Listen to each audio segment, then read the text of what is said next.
As we journey through history and examine an era of profound change, the island of Grenada whispers secrets of a turbulent past, a time when its destiny hung in the balance.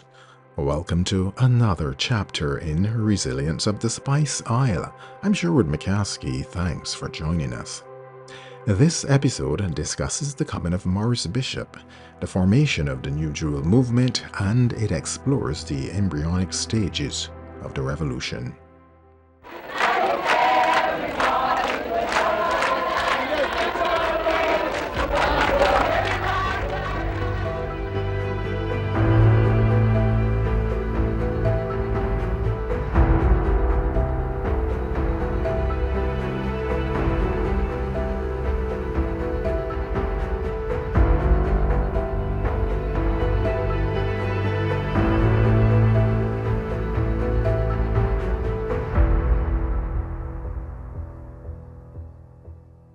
Grenada's journey through pre-revolutionary years was a tapestry woven with aspirations, dreams, and the promise of change.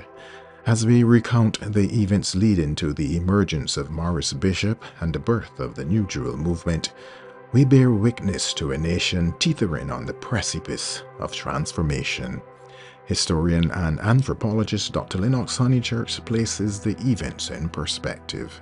We must remember too that all this time there was the pressure within the press, and it weakened, if you want, the opposition party, which once was made up of the people who once were the kind of dominant section of society. So their children, the children of that dominant sector, during the early 70s, and it happened in Dominica, St. Lucia, wherever along that chain, went to university, either in Britain, Canada, less so the US, most of them went to Canada. And they got a bit of a shock, because when they arrived in Canada, they had been people of privilege. They had lived in houses with cooks and maids and, you know, their status. They never thought too much about it. But when they went there and they faced things like, you know, color bar and the criticism of black, as somebody said, you know, it's then that we realized that we were black. Before you would say you are mulat or you're light skinned or whatever. But when you got up to the United States, got up to Canada or Britain, it shook you. And of course we have to understand what was happening there as well. You know, the post-period of Martin Luther King, the rise of Stokely Carmichael, Malcolm X, all of this was going on there. So they were fed with this, and it was an education for them. So by the mid-70s now, they come back down to the islands. And in St. Lucia, in Dominica, in Grenada, they began founding these movements and following dialectic politics, where you have to go into the countryside and talk to the people about changing their lives and improving conditions and so. I'm sure other parts of the Caribbean have their experiences also, where the young brilliant minds came back to challenge the establishment, and Maurice Bishop was one of those. Maurice would have been, well, officially born in Aruba, of Grenadian parents. Maurice Bishop's mother was named Alimenta Lagranade. Alimenta Lagranade is the great-great-granddaughter of Louis Lagranade. Now, who is Louis Lagranade? Louis Lagranade was a free-colored. He had become very wealthy. He had become very Anglophone at one point. And he was Roman Catholic for a long time. And then after the repression of the Roman Catholics began after the 1780s, Lagranade left the Roman Catholic Church and joined the Anglican Church to evade that persecution. And in 1790, when the French Revolution begins to unfold in the French Caribbean, French refugees ended up in Grenada, and they say, look, you French are living very nice on the British world, there are some things we're going to do with you, and so on. And they made what is called a public declaration of loyalty to British rule. 35 leading Frenchmen, among which was Louis Lagranade, Julien Fédon, everybody else. That's 1790. Now, by 1795, 34 of them joined revolution, chose revolution, and Louis La Grenade remained pro-British, right? So he becomes hero of the insurrection by the 1800s. In the end, La Grenade becomes richer because of the revolution led by Fédon. He became richer at least in one part.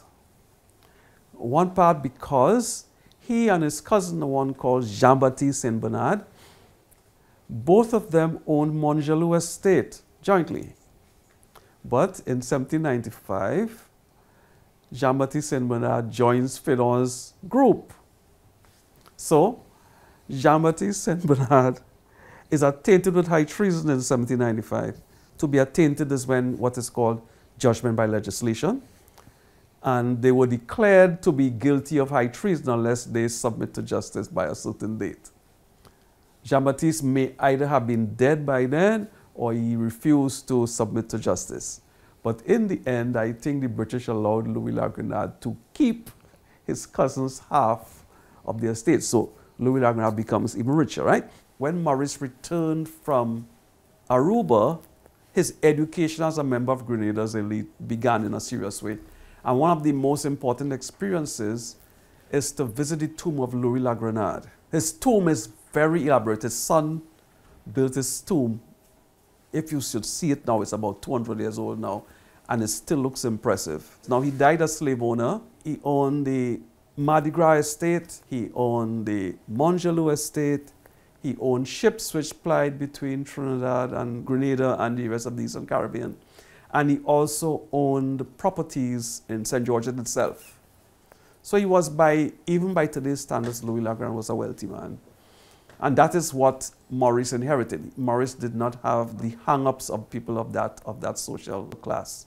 And that is what endeared him to the people. Now, Louis La Grenade is his ancestor, right? He's the one who was involved in Fédon's rebellion on the other side. And it appears as though Fédon and Louis La Grenade were just for leadership of the free-colored in Grenada. Any event, Louis La Grenade cast his lot in with the British, and the rest is history. He picked the quote right on quote side. Now, that lived with Maurice basically for most of the rest of his life. I have a friend now, Maurice Patterson, he's now dead. He told me, he says, I tell Maurice, I say, how you could be a revolutionary and your ancestors were anti-revolution and so on. And Maurice Patterson claimed that challenge he put to Maurice earned him a stay up the hill. Up the hill is a euphemism in Grenada for in prison, right? Some argue that it was because he was the scion of a prominent family going back more than 2 centuries that he got this leadership position. And some say no, he was naturally a leader and so on, gifted, and he had the gift of the gab. You ever seen a recording of Maurice Bishop speaking?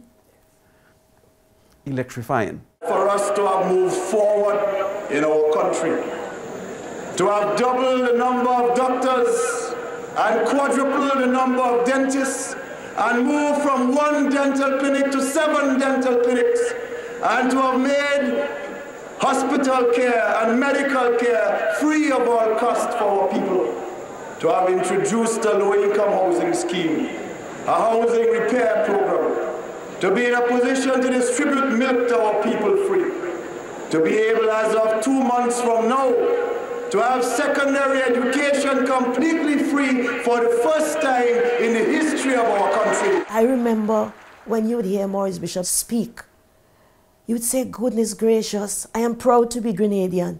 He lifted our spirits, and you felt as if Grenada belonged somewhere in the world, and we had a right to be. You know, when I listen to your own Prime Minister today, it takes me back to the time when I was so proud of mine.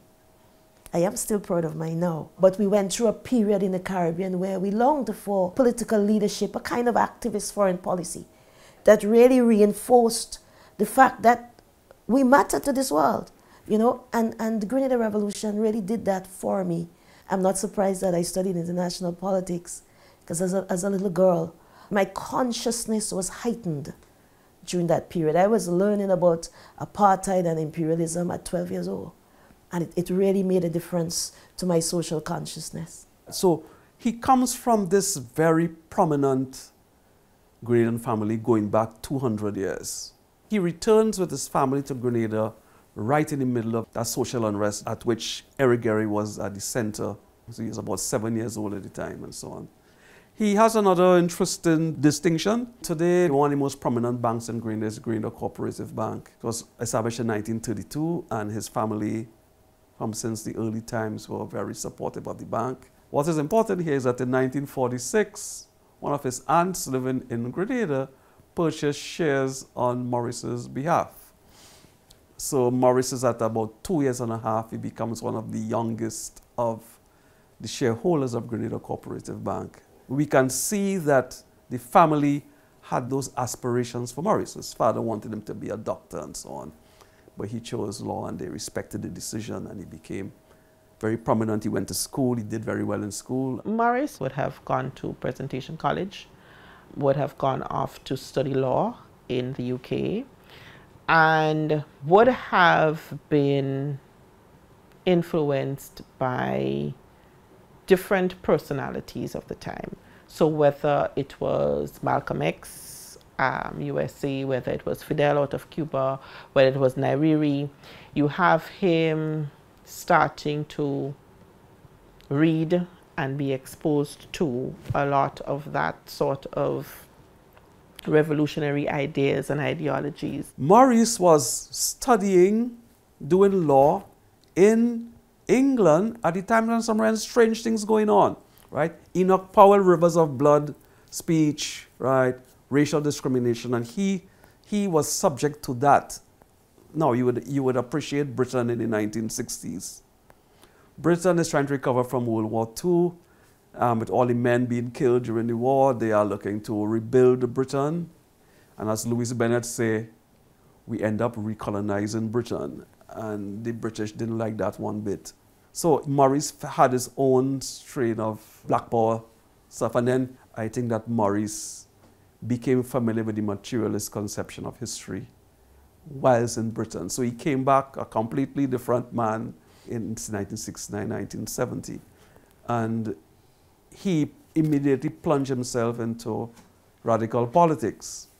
So we know in 1970 when Eric Gary said, "No, when you neighbor house on fire, wet your own," he was involved in that movement, which later became known as the New Jewel movement. So there would have been at least two opposition parties. A very conservative Grenada National Party headed by Herbert Blaise, who becomes Prime Minister much later on, and the very radical New Jewel movement headed by Maurice Bishop and Unison Whiteman and so on at the time. The Jewel Boys, as they were called, they would have been young intellectuals returning to Grenada and of course wanting to make changes at home and recognizing things about the Gary regime that they did not necessarily like or appreciate. So Squandermania, for example, that was one of the things that they were upset about. Our main crops would have been nutmeg, bananas, and cocoa. And it was operated through a cooperative where the farmers came together, formed the cooperative, and sold their nutmegs and sold their cocoa and so on. Gary made efforts to take over those cooperatives. So of course you got pushback from people in that regard. And opposition to him meant violence, unfortunately. So we have the formation of the Mongoose Gang. It's 1970 because I'm basically a child back in 1970. And in Trinidad, we're having what is called the Black Power Revolution. Gary says, one of the classic folk sayings of our era, he says, "Your neighbor house on fire, wet your own." To keep the Black Power fire from reaching Grenada, man, I have to put Grenada under manners. There's actually a quotation by Gary saying that he's going to recruit the roughest roughnecks to assist him if, in other words, people don't want to behave and they don't want to listen. There was some guys in different parts of the island that were involved in what you call gang warfare. So what Gary did, we had a situation with mongoose infestation. So those guys were then brought in to work in those gangs. But they were so grateful for Gary that they actually formed a natural bond as bodyguards. Yeah? So they were then later on referred to as the Mongoose Gang, that their role was to go around the country to eradicate mongoose from, setting traps and holding mongoose throughout the land, because Grenada still had a lot of cane fields in producing rum in particular, and sugar to a certain, but mainly rum by the time sugar was going out. So their role was to eradicate mongoose. Later on, because of that gratitude, several guys then became a sort of voluntary defense force everywhere Gary go to defend Gary. They became extremely abusive at some time. And I tell you, people saw Gary as a sort of semi-god because Gary had this transfer of wealth. So there was this natural bond and love for Gary by a large number of the populace. So yes, the Mongoose Gang went out and terrorized that. Sometimes they were at odds with the police, at sometimes the police turned a blind eye. And they were basically persons who were given authorization by the government to use violence. For example, the NJM would have had a newspaper. It was called the Jewel. And you hear all these wonderful stories from older people who were part of the process telling you that they had to hide to actually make the newspaper so that Gary's people would not see them. All sorts of hiding in downstairs apartments and that sort of stuff. There was one lady who said the police was knocking on her door, and thank God for long skirts back then, because she put it on a stool, she sat on it, and she had a wonderful conversation with the police officer until he left. But ways of trying to sell the newspaper. So there was one particular gentleman, Jeremiah Richardson, who would have been selling newspaper and was actually gunned down by Gary's Mongoose Gang. There were instances of persons' houses being raided and of course searched, people being beaten up because they were anti-Gary and did not necessarily like the way he was doing things. This St. George's businessman was one of the victims of a recent beating. He told us he was beaten by a gang of men with coconut branches. So the New Jewel movement used that as a building block to show how, or to say that Gary is, of course, a dictator. Was there abuse taking place? Of course, there was abuse by some of the guys, and then people that were walking the streets sometimes as seen as young men, not always associated with the revolution, were sometimes harassed and beaten by Gary supporters. He introduces into Grenada's politics collective political violence as a way of dealing with political opposition and issues. Gary's response to those who opposed him. Meanwhile, a new movement led by Maurice Bishop is being formed. So NJM, New Jewel movement, would have been the combination of two groups. MAP, Movement for the Assemblies of the People, and Jewel, Joint Endeavors for Welfare, Education and Liberation. Yes, it's a long name. MAP was an organization that started in the south of the island, St. George, with Maurice Bishop and Kenneth Dix. The Jewel would have been coming out of the parish of St. David, and the main persons there would have been Unison Whiteman, Teddy Victor. Now, Jewel was this organization geared for educating the masses, building up libraries, forming agricultural cooperative, challenging the status quo to a certain degree, and then MAP emerged. And there was a major occurrence at La Sagesse. Both organizations came together and they eventually formed what they call the New Jewel movement. It started when they had a trial. They put Gary on a fake trial. That was done in the La Sagesse area. The person that owned was called Lord Brownlow. They barricaded the beach. Now, in our constitution, the beach belongs to Grenadians. Nobody can really own the beach. So they blocked the beach and they had a fake court hearing and they tried Lord Brownlow, and it was then decided that he was guilty. So the people then moved after the trial and they broke down the entrance and liberated the beach. And that formed the New Jewel movement. And from then they start mobilizing. As I said, they had cells and they start mobilizing in the various areas. When MAP and Jewel joined and became NJM, there were two coordinating secretaries.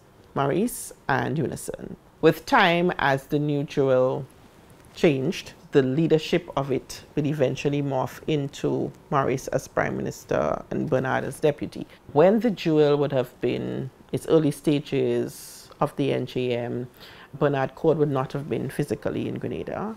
Quite interesting. Meanwhile, political independence is imminent, and the new movement continues its opposition to Geary.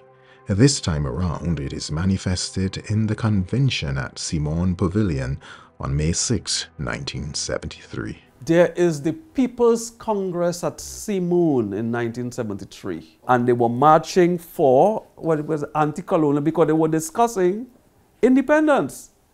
And we say, we want independence, this flag and anthem thing, we want a more meaningful independence. It's almost the same thing that they were doing in 1795. So it is a series of events which the revolutionaries planned, and Bishop and company were involved in it. And so the New Jewel movement was a springboard that joined with the GNP and started opposing Geary. Remember at the time, Geary came in an era where your very hair, your skin, your nose, you were looked down upon. And not only that, in Grenadian context, the fact that this leader, who was probably darker than I am, he came as the ultimate champion of the people, and that was an insult for some of the elites. So that was one. Secondly, he was a country boy, so that again offered a lot of resistance. The two organizations came together and opposed Geary, and they claimed that probably he had dictatorial tendencies. So Geary did react. There were groups of people that supported Geary, that reacted to the opposition. The NJM was a well-cohesive group. They adopted or accepted the ideology of socialism, Marxism-Leninism, led by Maurice Bishop, Kenrick Radix, and so on. That ideology was partly, not fully, but partly embraced by the Jewel factor, the Teddy Victor, etc., who later on kind of disassociated with the whole New Jewel and the trust for socialism in Grenada. But by and large, they galvanized a lot of support, and they galvanized a lot of support with some of the youths. So in Grenada, you had that time a sort of dichotomy where you had the older population revered Geary as almost like a semi-god. And then you had the young people who saw him as a dictator. So your parents supported Geary, and the children opposed Geary, and a lot of them supported the New Jewel movement. So that is what was really happening in Grenada in the 1970s. Then they developed cells, and the cells was used as a way to have cadres going out to, in a sense, spread, learn, and then teach the ideology of socialism, Marxism-Leninism. And they had different areas in the country where they would set up cells, and people would go and form study group. And this study group would then try to influence other people into believing. Remember at that time in the same 70s, the New Jewel movement formed a wing, apart from the ideological cells that they developed, they formed a wing called the NLA, National Liberation Army. Is a very shadowy body, was born out of that security force which was set up to guard and control meetings. The National Liberation Army would have been the forerunner to the People's Revolutionary Army. So the National Liberation Army would have been men and women who would have been trained, of course, undercover, to be able to do the coup d'etat of March 13th.